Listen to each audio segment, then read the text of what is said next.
chapters in CINS 101. Again, when we start the Google AI Essentials, you'll be able to get some bonus points for that. And you'll know that from in the class because I'm going to make sure everybody knows about it. So our objectives in Chapter 8. We're going to look at synchronous online communication, asynchronous, social media, user-generated content, wikis, and other social media sites, influence of social media on e-commerce, because that's a big one, and then social media on other online technologies in business for sure. And business believes that if they're in communication with you all the time, you're more likely to buy. So they're going to be pushing where you are. So number one, synchronous online communication requires both people to be active at the same time. So synchronous communication is like FaceTime. We're both on there at the same time. We see each other. It's live. It's real at that current time. Okay? Having you discuss something with somebody at the same time. That's synchronous communication.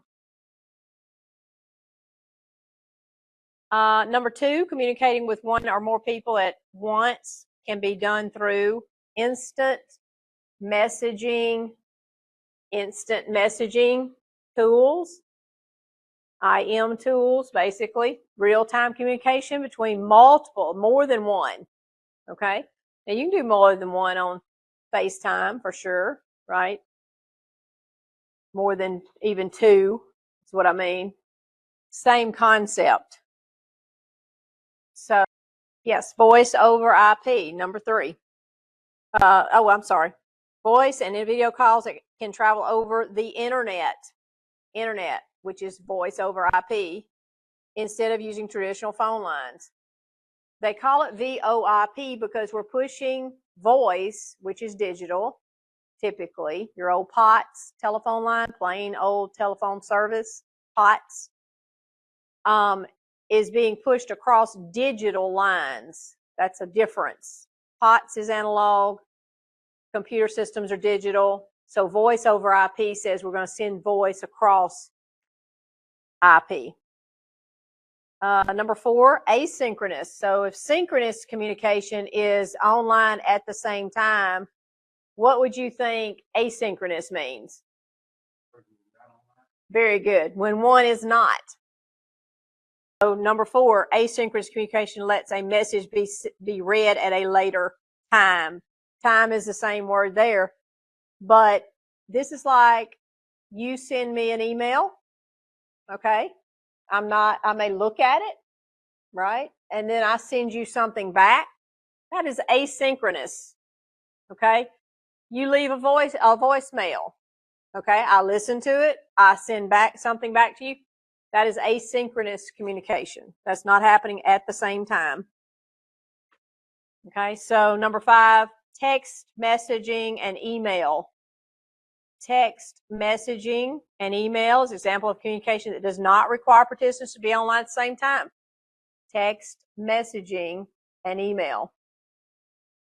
We're at the point in your book where you see the activity, the exercise that you're going to work in the assignment or for the assignment for Chapter 8, and this is all about email. Netiquette, knowing the guidelines for netiquette and sending emails and that kind of thing. It's very straightforward. So how does email work? It uses something called store and forward. Email works using store and forward technology. Number 6. Need to highlight that in the book. Store and forward technology. That's why when you open the app on your phone and it downloads, it's been stored and it's forwarding all your messages from the last time you opened your email app on your phone.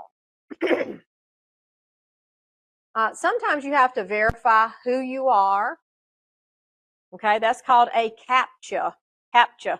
Number 7, to verify a user is human, websites often display a distorted CAPTCHA. Completely automated public Turing test to tell computers and humans apart.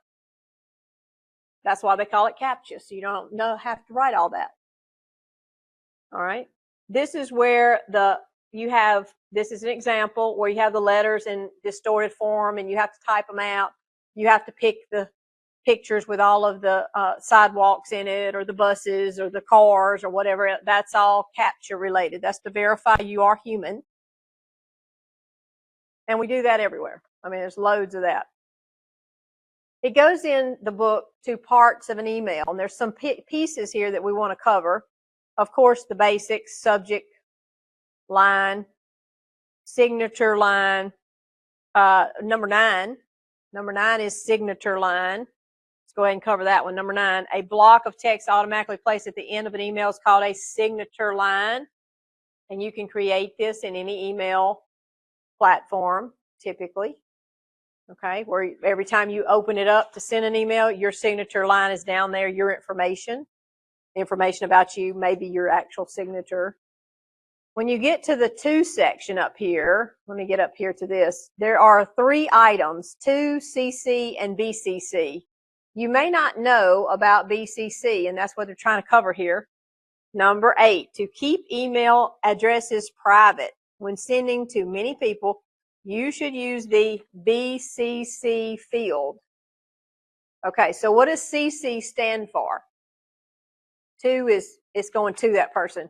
CC means what? Yeah, that would be BCC. I think it means that like you're trying to send it to a group of people, like it allows you to get groups in there. Yeah. And like it is like an assignment or whatever. You have to put like multiple names in it. Right. Yes. Yeah. So CC means a courtesy copy. It used to mean carbon copy years ago. And the reason for that, we didn't have any way to copy anything except a carbon sheet of paper that was between items, made a copy of it. Well, now it's called courtesy copy. So BCC represents blind courtesy copy. So this is why etiquette in email is so critical. You never know all the people involved in an email. So let's say your boss sends you an email talking about what did you do to accomplish our mission that we just talked about last week, right? And you thinking, I didn't do anything to accomplish it. I showed up to work. That's what I did, right? Okay. And you make some quip about it and you hit reply. What you didn't know was that your boss sent it to you, but he also BCC'd his boss to prove that he was doing his job. Well, when you reply, guess who gets it? His boss is your boss's boss, right? This is why having some etiquette and thinking about what you're saying in an email is very important, because you never know on the backside who got it. Yes.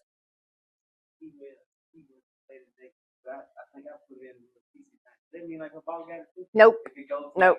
No. CC and to is obvious. Like when she gets it, she sees everybody you send it to and everybody that's in the CC. If you put it in BCC, nobody sees anybody. They don't see who else got it. So you could put everybody in a BCC, and then when I get the email, it's just like it came from you only. There's nobody else, right? See, because they don't know that I'm in there, and I don't know that they're in there, right? So that's why it's important on your etiquette for BCC. And I'm going to say BCC is another way to, if you run into a situation where you have to verify some things that maybe we're not getting across, you can do that. I've had to use BCC in a previous employment because the regional boss was thinking that something wasn't being done, or well, they were basically harassing me. So I included my boss, my local boss, in an email to verify what was going on. So BCC is another way that allows you, a way. No. The only person who knows that they're included in a BCC is the person who gets it as a BCC. That's it. Nobody else knows that. Just you and who you're sending it to. The other people involved, twos or CCs, do not know there's a BCC involved. Okay, most people does not know BCC even exists or what it's for. Okay. Text and multimedia messaging, number 10. Messages containing images or video use multimedia messaging service because you have a text, written material, and a video, right? And we get this all the time now. Images or videos, every business is doing this. If you sign up for their, put your name, oh my goodness, you're going to get all kind of deals.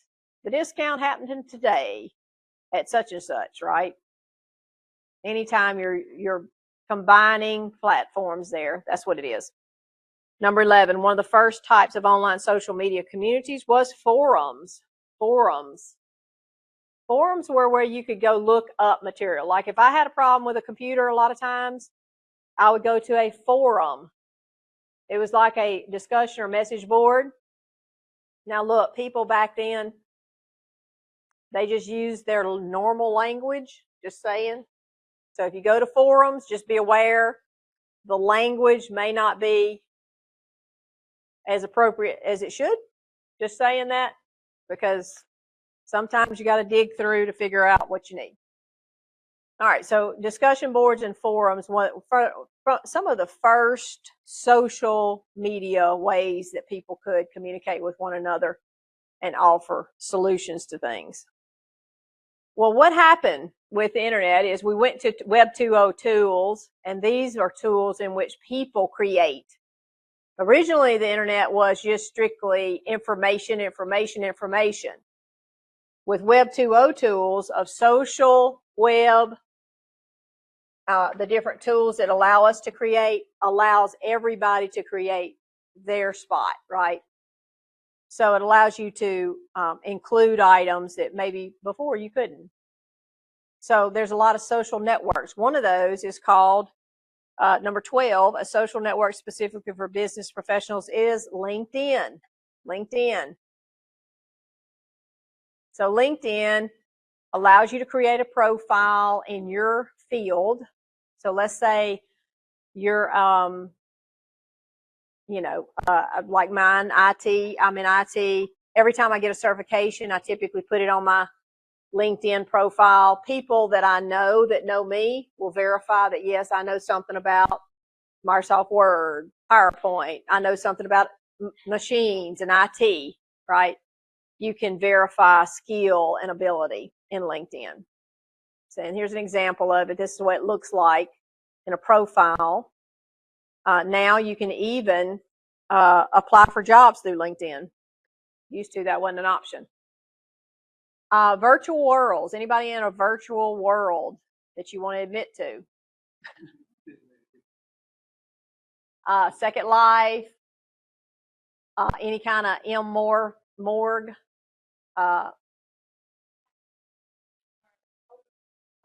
Not really, because this is actually, well, Fortnite, you would have an avatar in that, but this is actually where, in fact, let me tell you this is so cool. Years ago, when they first came out with Second Life, the University of New Orleans created their campus in Second Life. Okay, so Second Life is a online virtual environment that is real to, in other words, New Orleans, University of New Orleans on Second Life looked just like University of New Orleans if you went down there. They even had it to where you could register for a class, like you register for classes here, in Second Life. So you would register for that class, and then when you went into the platform, you had your avatar, you created your avatar, and you could see yourself walking along the campus, going to class, coming into the classroom, and sit down in one of the seats and see everybody around you in the class. How about that one? I mean, who knew?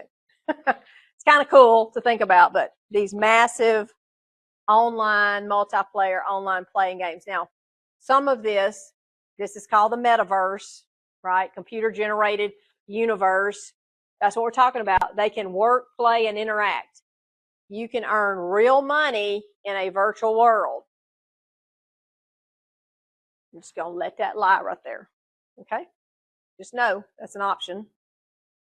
Fungible, non-fungible tokens, right? Unique digital objects like art, music, trading cards can be actually used and purchased or whatever.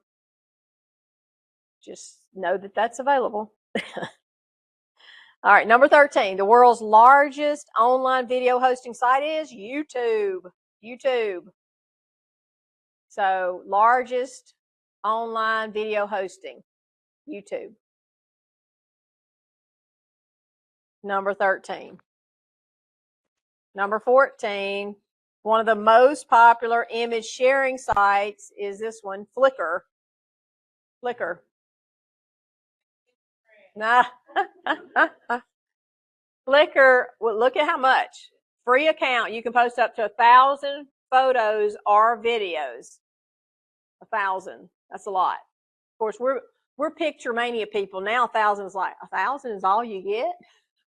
Used to 1,000 was a lifetime. It's like, I haven't taken 1,000 pictures my whole lifetime. Now we know people that are snap.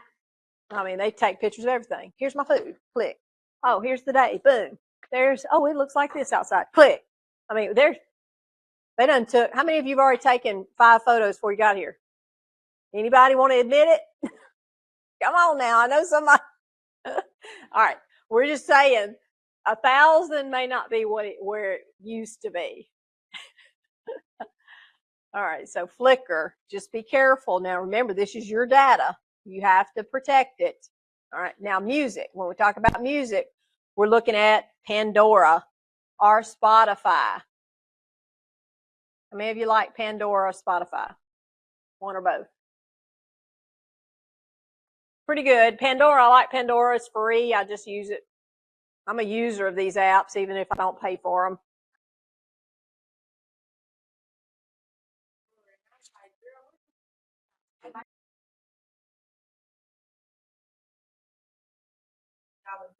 Yeah. There we go. Do you see how with your generation, how people are taking different medias, putting them together, and creating something that never existed before? Think about that. That's something that's never existed. We've never had an avatar to be a singer that people would follow. And why are you following a singer anyway, right? The music is why you're following them most of the time. Now, let's say old style music like Chicago, like I like, would have never been, in that realm. But you think about yourself and younger. Think about the younger generation. Will they be able to determine 10 years from now if that is a live, real singer or an avatar? It may be a challenge. Like people would know if it's AI or not. So like you say, like, well, that's what I believe. It's everything is broken down in algorithms. Yep. But I believe like people would know. I like your optimism, Dimitri, because what he's saying basically is that our ability to be fooled is not greater than our ability to know, is what he's saying. He's saying down the road in 10 years, the ability to recognize a true avatar or a real person, our honing skills to figure that out will be greater still than the ability to fool us.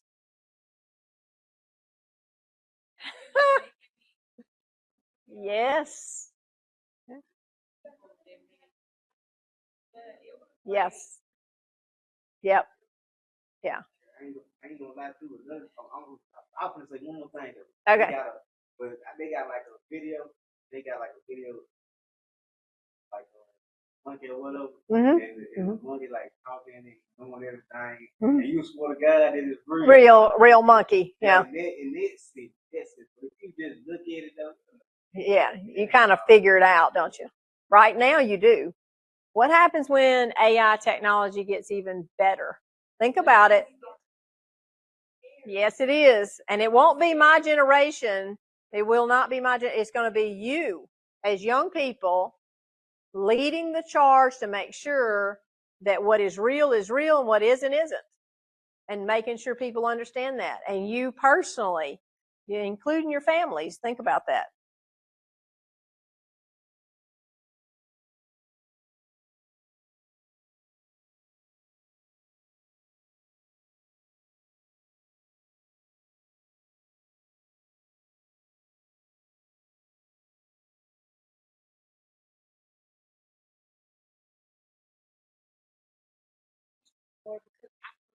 AI to be my assistant, and they're more efficient Right. than you are as a human. Yep. Good question. Terry, what is your degree plan here? It is business. Anybody in a field trade in here?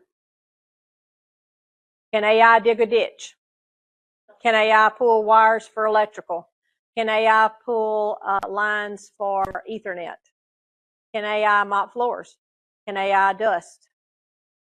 Okay. You have to keep it in perspective.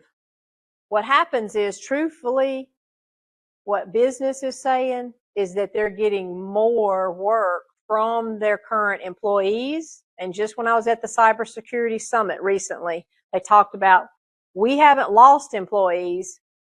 Our employees are just more effective and getting more done in a day's work because of AI.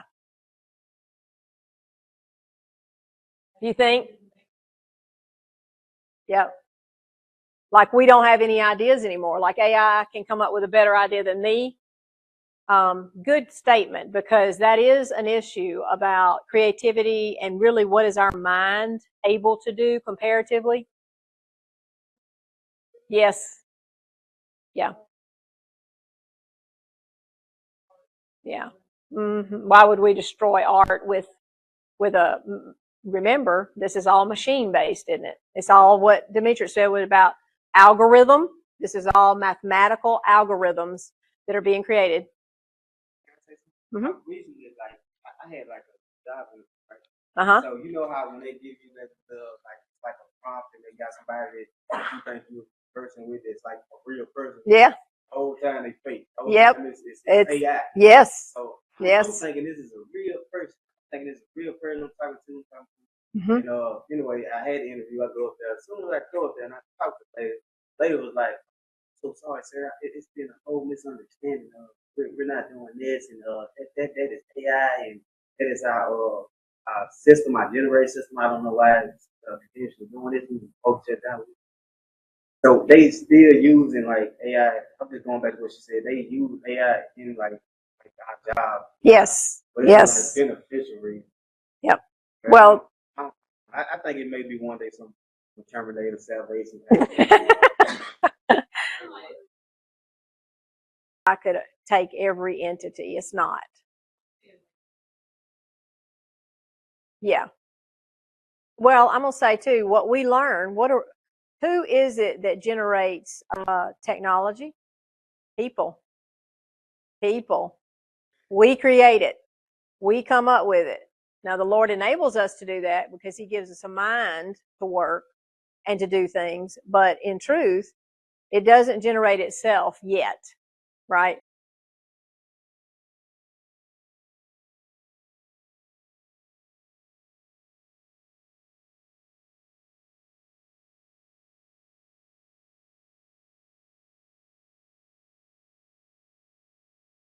So it's all across. It's just that we're getting the ability to use it in a more efficient way now. So they don't become like, I ain't gonna say not self-aware, but they start feelings, emotions. Yeah. Yeah. Yeah, the emotions and feelings. Once it starts jumping the lines to the human characteristics, okay, we may have a problem. But until that point, right now, AI is going to help you and me do some things a lot quicker. Now, with that, I'm going to warn you, when you go to use AI to do specific pieces, let's say you have an English paper due and you're going to say, I need references for, I'm writing a paper on Dalmatians, right? The Dalmatian dog. right? And I need references, right? And you go to AI, I need references on Dalmatian dog.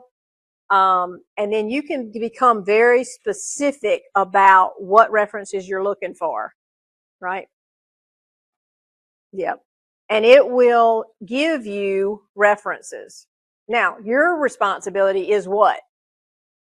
Checking those reference. Is that a legitimate reference? You know, is Bougie's dogs a good reference, right? No, probably not. Bougie may not know nothing about a Dalmatian, right? But AI is giving me them as a reference. So that's where we have to use our mind and remember that AI is not perfect. It does have hallucinations. It does have problems. It'll create resources if there's not one existing. Well, does that mean that the AI's reference is legitimate? No. It just created something. It just said, here you go, here's your reference. And you click on it and it doesn't go anywhere. Or it goes to something that is not real, right? So that didn't help you. So you have to reiterate. You have to talk to it more. You have to give it more. Because remember, all it's doing is taking human language and transferring it to machine language to find data that you're after. Okay, let's hurry up because we're running out of time here. Spotify, good discussion though. We needed to be discussing this. This will affect your generation of people and below you, right? The people coming after you. Number 16, your digital footprint. Footprint. In other words, putting your name into Google, and later on it'll be putting your name into AI, figure out where they've used your name. Okay? You can put your name, and I've had a CNS 101 student do that one time, several years ago now. Her whole English paper posted up, boom. She put her name in, she said, Miss Warner. I said, what happened? She said, well, here's my whole English paper that I just turned in this semester on the internet. I said, okay, we're going to have to do some background work to figure out how that got there and how we can get it off of there. So just know, periodically put your name in. When I put my name in, there is a book author. That's not me. Okay. Every time I put my name in, that you wrote this, but no. Huh? Google. Number 17. Okay. Practicing this. I'm just going to highlight this just for you to read it. I didn't put it in this particular study guide because I feel like majority of us know these. Keep messages short when you're doing emails. Avoid sarcasm. Sarcasm only happens when we have the facial expression, the look, right? You can't hardly say it and it's going to come off as mean if you do sarcasm in written. Read the message before you send it or post it, right? Correct spelling and grammar errors. Do not type in all caps. All caps means you're yelling at somebody. Don't do that. Don't assume everyone knows your acronyms, right? And avoid sending a flame. A message that you know as soon as you send it, they're going to be mad. It's going to fire somebody up. And we, because we're human, know those things, right? And consider who you're sending it to. What you would send to a friend, you probably wouldn't send to an instructor, right? Number 17, an online journal that lets you write about topics of your choice is a blog. Blog. Okay. And the people who do it are called bloggers. There's a lot of blogging. A lot of influencers let you look at their blogs, and they're every day putting something new on their blog. Right. Yep, that's another place. Well, they're not really blogging on Facebook so much. They're promoting their information and what they're trying to get across to you. Just remember, a lot of our influencers, and it's heavy in the generation right now, influencers are about the look. Don't be fooled by that, because remember, it's business to them. They're making money off of you clicking and liking and going to their site and buying something. That is the whole point of it. So influencers typically are doing that now. And look at all the things they might be doing. They might become a celebrity. They're a character. They're storytelling. Can they be trusted? And look, they're looking for this. They're looking for followers, right? So you have to make sure who and what user-generated content you're looking at and using. So blogs, there's blogs. Number 18, of course, podcasts are a way to listen to items online. Y'all know what crowdfunding is. RSS allows you to, number 20, I'm going to jump around a little bit here. Number 20, you can stay up to date on news and podcasts by subscribing to the RSS feeds. Really simple syndication. Also called rich site summaries. This allows you, if their site changes, your connection to it stays the same. You can still get to it. It'll adjust on its own. Okay, RSS feeds. Number 18 is Twitter. Let's see where that's at here. This is actually showing you how to create a blog. We don't want to do that. Crowdsourcing, wikis. Here we go. Social review sites. Okay, maybe I missed it. Number 18, a site for short, limited posts, microblogging is Twitter. Twitter. Number 18 is Twitter. Number 19, each tweet has a maximum length of 280 characters. 280 characters. Where is Twitter here? Let me find it. Where are you at?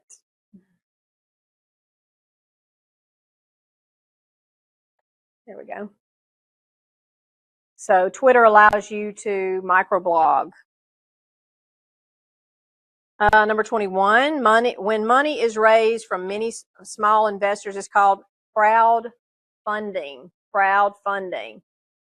And most of us have probably been involved with some kind of crowdfunding at some point where, you know, maybe we've helped somebody who's had a bad time and somebody created a funding page for them and we've supported it. Number 22, sites where users can post opinions about hotels, movies, and games is called social review. And that's critical for business now, is social review, because we all become part of the experience is what happens. And every business wants you to make sure that you have the best experience that you can possibly have. So social review sites allow everybody to go say, how many stars is this hotel that we're looking at? How many stars is this restaurant that we're looking at? That kind of thing. Social review sites. TripAdvisor is just an example of one. Yelp is another one. Several of those. Number 23, intellectual property does not include abstract ideas, but it does include images, inventions, and literary works. Intellectual property. This is what we were talking about a minute ago. Who owns what? If you come up with a wonderful music and song, you own that if you get the copyright to it. 24, logos and symbols that represent a brand are protected under trademark law. So let's say I wanted to create a new shoe, right? And I decided I'm going to put that symbol on it. Would I have a problem? Who already has the check mark? Nike? Nike may be calling me up and saying, sorry, you cannot use our trademark, our logo. It's under trademark. Number 25, literary and artistic creations are protected under copyright. Copyright law. Copyright protects your creations that are from your mind. Okay? All right, you have one assignment, and that's it for this particular chapter. I'll show you that one, chapter 8. One assignment, and be looking for information on Google AI Essentials. I'll post it as soon as I can. This is the only assignment you have for chapter 8. Okay? So, Thursday's class. Hold on.